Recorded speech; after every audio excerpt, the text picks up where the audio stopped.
বাংলার সবুজ গ্রামে নদী, মাঠ আর সাধারণ মানুষের মাঝে জন্ম নিয়েছিলেন এক কবি, যিনি গ্রামীণ জীবনের কণ্ঠস্বর হয়ে উঠবেন।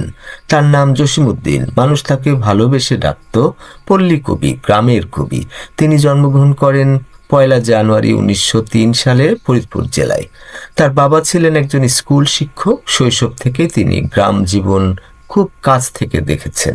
তিনি দেখেছেন কৃষকদের মাঠে কাজ করতে, তিনি দেখেছেন মায়েদের নকশি কাঁথা সেলাই করতে, তিনি সন্ধ্যায় লোকগানের সুর শুনেছেন। এই সহজ গ্রামীণ দৃশ্যগুলোই পরে তার কবিতার প্রাণ হয়ে ওঠে। তরুণ ছাত্র অবস্থায় জসীমউদ্দীন লেখালেখি শুরু করেন। কলকাতা বিশ্ববিদ্যালয়ে পড়ার সময় তিনি লিখেন কবর কবিতাটি। কবিতাটি ছিল সহজ ভাষায় লেখা। এতে ছিল পরিবার, মৃত্যু আর বিশ্বাসের গল্প, কিন্তু এটি মানুষের হৃদয় ছুঁয়ে যায়। তিনি তখনও ছাত্র।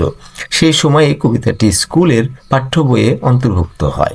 এটাই ছিল তার শুরু। জসীমউদ্দীন বিশ্বাস করতেন গ্রামের মানুষ পিছিয়ে নেই। তিনি বিশ্বাস করতেন তাদের গল্প সুন্দর, তাদের ভালোবাসা ছিল নির্মল, তাদের অনুভূতি ছিল গভীর। যখন অনেক লেখক শহরের জীবন নিয়ে লিখছিলেন, জসীমউদ্দীন লিখেছিলেন গ্রামীণ বাংলাকে নিয়ে।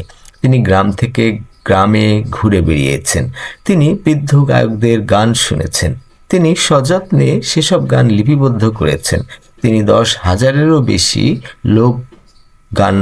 লোকগান সংগ্রহ করেন। তিনি পূর্ববঙ্গ গীতিকা সংকলনে সহায়তা করেন। তার লেখায় ছিল লোকসঙ্গীতের ছন্দ, তার শব্দগুলো যেন গ্রাম বাংলার গান। তার দুইটি শ্রেষ্ঠ কাব্য হলো নকশিকাঁথার মাঠ এবং সুজন বাদিয়ার ঘাট। নকশিকাঁথার মাঠ ভালোবাসা, বিচ্ছেদ আর বেদনার গল্প। এক গ্রামীণ নারী তার কথায় কাঁথা সেলাই করার সময় তার নিজের কষ্ট তুলে ধরেছেন। সেই কাঁথা হয়ে ওঠে স্মৃতি আর হৃদয় ভাঙ্গার প্রতীক। সুজন বাদিয়ার ঘাট সামাজিক বাধার মধ্যেও ভালোবাসার গল্প। এতে আছে বন্ধুত্ব, আবেগ আর গ্রামীণ সমাজের ট্র্যাজেডি। এই কবিতাগুলো শুধু সাহিত্য নয়, এগুলো বাংলার আত্মা। 1938 সালে জসীমউদ্দীন ঢাকা বিশ্ববিদ্যালয়ে প্রভাষক হিসেবে যোগদান করেন। তিনি সেখানে 5 বছর শিক্ষকতা করেন। এরপর তিনি সরকারের তথ্য সম্প্রচার বিভাগে কাজ করেন। 1962 সালে উপপরিচালক হিসেবে অবসর গ্রহণ করেন। তার আসল কাজ ছিল সবসময় মানুষের জন্য। তিনি সমাজতন্ত্র সমর্থন করতেন। তিনি বাংলা ভাষা আন্দোলনের পক্ষে ছিলেন। তিনি বিশ্বাস করতেন সংস্কৃতি মানুষের মধ্যে ঐক্য গড়ে তুলতে, বিভেদ নয়। 1950 ও 1960-এর দশকে তিনি প্রগতিশীল সাংস্কৃতিক আন্দোলনের অন্যতম পথিকৃৎ হয়ে ওঠেন। তার অবদানের জন্য তিনি বহু সম্মাননা পান।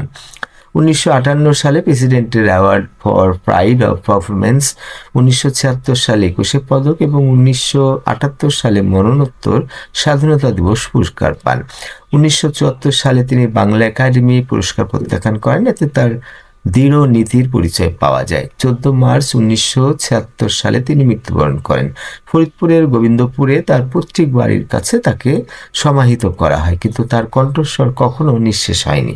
প্রতি বছর জানুয়ারিতে তার জন্মদিন উপলক্ষে জসীম মেলা অনুষ্ঠিত হয়। ফরিদপুরে তার স্মৃতিতে একটি জাদুঘরও রয়েছে। আজও যখন আমরা তার কবিতা পড়ি, আমরা দেখি সবুজ মাঠ, আমরা শুনি নদীর স্রোত, আমরা অনুভব করি গ্রাম বাংলার সরল ভালোবাসা। জসীমউদ্দীন রাজা বাদশাদের নিয়ে লেখেননি। তিনি লিখেছেন কৃষক, মা, প্রেমিক, প্রেমিকার সাধারণ মানুষকে নিয়ে। তিনি প্রমাণ করেছেন সত্যিকারের সৌন্দর্য সরলতার মধ্যেই বাস করে। এই কারণে তিনি স্মরণীয় সত্যিকারের পল্লী কবি হিসেবে। মাটির কবি, মানুষের কবি, বাংলার কবি।